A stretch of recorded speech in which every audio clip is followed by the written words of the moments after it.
எல்லாருக்கும் வணக்கம். நம்ம வாழ்க்கையில இருக்கிற அத்தனை தடைகளையும் வேரோட அழிக்கக்கூடிய ஒரு முழுமையான தெய்வீக சக்தியான வடுக பைரவரை பத்தின இந்த விளக்கப் பதிவுக்கு உங்கள அன்போட வரவேற்கிறேன். ரொம்ப பக்தியோடும் ஆழமான அமைதியோடும் நாம இந்த தெய்வீக பயணத்தை தொடங்குவோம். நம்ம கவலைகளை எல்லாம் போக்க வந்த அந்த அற்புதமான தெய்வத்தை பத்தி நாம இன்னைக்கு ரொம்ப நுணுக்கமா தெரிஞ்சுக்க போறோம். இந்த விளக்க பதிவுல நாம என்னென்ன பார்க்க போறோம்னு சுருக்கமா சொல்லிடுறேன். சிவனின் தெய்வீக குழந்தை, அவர் எப்படி தடைகளை அழிக்கிறார், சாதனைக்கான தயாரிப்புகள், தினசரி வழிபாட்டு முறைகள், மந்திரத்தோட சக்தி, அப்புறம் அவர் நமக்கு கொடுக்கிற ஆசிர்வாதங்கள் மற்றும் ஆன்மீக மாற்றங்கள், இதையெல்லாம் தான் நாம வரிசையா பார்க்க போறோம். சரி, முதல் பகுதியான சிவனின் குழந்தை, அவரோட தோற்றம் மற்றும் அவதாரம் பத்தி பாப்போம். வாழ்க்கையில எப்பவாது அடடா நாம அப்படியே ஒரு இடத்துல முடங்கி போயிட்டோமேன்னு நீங்க ஃபீல் பண்ணிருக்கீங்களா? இல்லனா உங்களால தாண்டவே முடியாத அளவுக்கு பெரிய பெரிய தடைகளை சந்திச்சிருக்கீங்களா?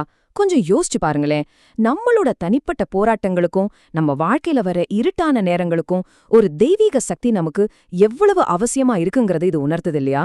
அந்த உதவியை நமக்கு தரக்கூடியவர் தான் வடுகு பைரவர். சமஸ்கிருதத்துல ஆபத்துத்தாரகான்னு ஒரு பழமையான வார்த்தை இருக்கு. கேள்விப்பட்டிருக்கீங்களா? இதுக்கு என்ன அர்த்தம்னா, ஆபத்து அப்படிங்கிற தடைகளை உருவாக்குற அரக்கனை அழிச்சு நம்மளை எல்லா துன்பத்துல இருந்தும் காப்பாத்துறவர்னு அர்த்தம். நம்ம பாதையில வர்ற எந்த வகையான தடையா இருந்தாலும் சரி, அதை அப்படியே சுக்குநூறா உடைக்கவே வடுகு பைரவர் பிரத்யேகமா அவதரிச்சாருன்னு பழங்கால நூல்கள் சொல்லுது. அவரோட தனித்துவமான அடையாளம் என்னன்னு பாத்தீங்கன்னா, அவர் அன்னை காளியோட செல்ல புள்ளையா கருதப்படுறார். பார்க்க உக்ரமா இருந்தாலும் உள்ளூர அளவற்ற கருணை கொண்ட ஒரு குழந்தையா தோன்றி தனக்குள்ள அத்தனை 64 பைரவர்களோட சக்தியையும் மொத்தமா அடக்கி வச்சிருக்கார்.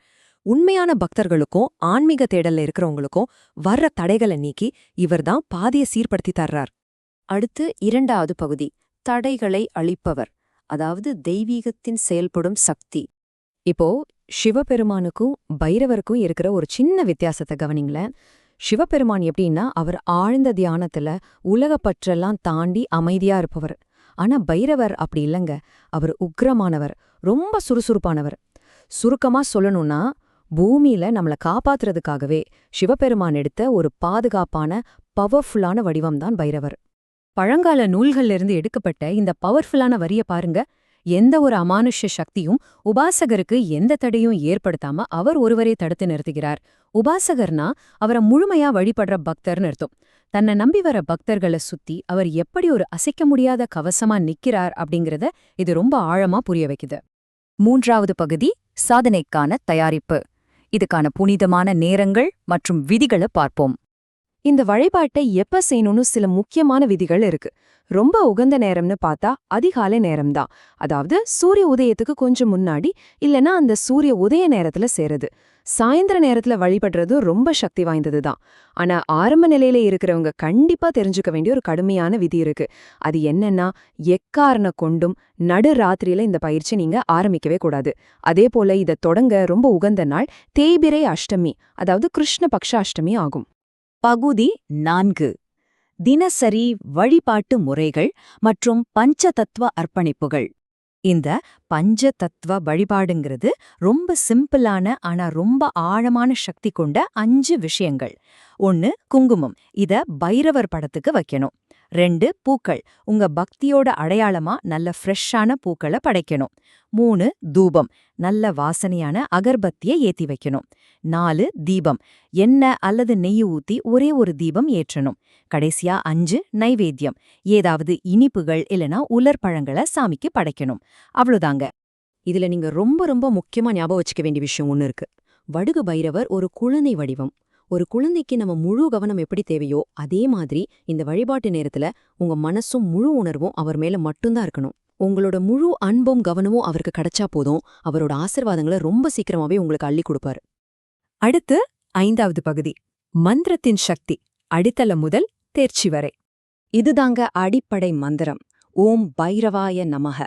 இது ரொம்ப எளிமையான, பாதுகாப்பான, புதுசா ஆரம்பிக்கிறவங்களுக்கு ரொம்பவே நல்ல ஒரு மந்திரம்.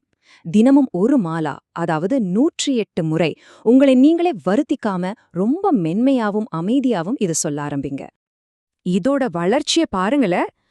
நாள் ஒரு மாலையில ஆரம்பிச்சு 3 வாரங்களுக்கு பிறகு மந்திரத்தோட உங்களுக்கு இருக்கிற தொடர்பை உணர்ந்து நீங்க எண்ணிக்கையை அதிகப்படுத்தலாம். அதுக்கப்புறம் 6 மாசத்துக்கு ஒரு நாள் கூட இடைவெளி விடாம தினமும் தொடரணும். இப்படி 3 வருஷம் தொடர்ந்து செஞ்சீங்கன்னா ஒரு ஆழமான ஆன்மீக விழிப்புணர்வை நீங்க கண்டிப்பா ஃபீல் பண்ணுவீங்க. ஒரு நாள் கூட தவறாம செய்ற அந்த தொடர்ச்சி தாங்க இந்த பயிற்சியோட உண்மையான சீக்ரெட். இந்த அடிப்படை நல்லா ஸ்ட்ராங் ஆனதுக்கு அப்புறம் ஆட்டோமேட்டிக்கா நீங்க அடுத்த கட்டத்துக்கு, அதாவது ரொம்ப பவர்ஃபுல்லான மந்திரத்துக்கு போயிடுவீங்க. அதுதான் வடுகம் மூல மந்திரம். இந்த மந்திரம் எல்லா விதமான பரிபூரணங்களையும் சித்திகளையும் கொடுக்கும்னு பழங்கால நூல்கள்ல சொல்லப்பட்டிருக்கு. இறுதியான 6வது பகுதி, ஆசீர்வாதங்கள் மற்றும் ஆன்மீக மாற்றங்கள். இந்த தெய்வம் எப்படி நம்ம உலக வாழ்க்கையையும் ஆன்மீக வாழ்க்கையையும் ரொம்ப அழகா பேலன்ஸ் பண்றாருன்னு கொஞ்சம் பாருங்களேன். உலக வாழ்க்கையில பார்த்தா எல்லா தடங்களும் நீங்கிடும், கெட்ட சக்திகள் கிட்ட இருந்து பெரிய பாதுகாப்பு கிடைக்கும், அப்புறம் நாம படுற பெரிய பெரிய கஷ்டங்கள்ல இருந்தெல்லாம் விடுதலை கிடைக்கும். அதே சமயம் ஆன்மீக ரீதியா பாத்தீங்கன்னா ஒரு முழுமையான தியான அமைதி, யாருக்கும் அஞ்சாத ஒரு தைரியமான மனசு, அப்புறம் ஆழமான பற்றின்மையோட கூடிய ஒரு பெரிய உள்வலிமை நமக்கு கிடைக்கும். வடுக பைரவர் கொடுக்கிற அந்த இறுதியான பரிசுகளை சுருக்கமா சொல்லணும்னா, வாழ்க்கையில எவ்வளவு மோசமான சூழ்நிலை வந்தாலும் அதை எதிர்கொள்ற முழுமையான தைரியத்தை அவர் கொடுக்கிறார். உங்களோட கவலைகளை எல்லாம் அவர் அப்படியே திருடிட்டு போயிடுவார்.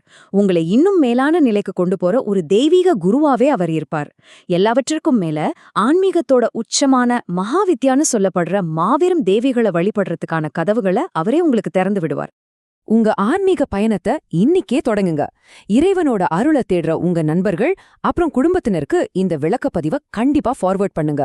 அப்புறம் இதே மாதிரி நிறைய பயனுள்ள தெய்வீக தகவல்களை தெரிஞ்சுக்க நம்ம @divineVibes39 சேனலுக்கு சப்ஸ்கிரைப் பண்ண மறக்காதீங்க.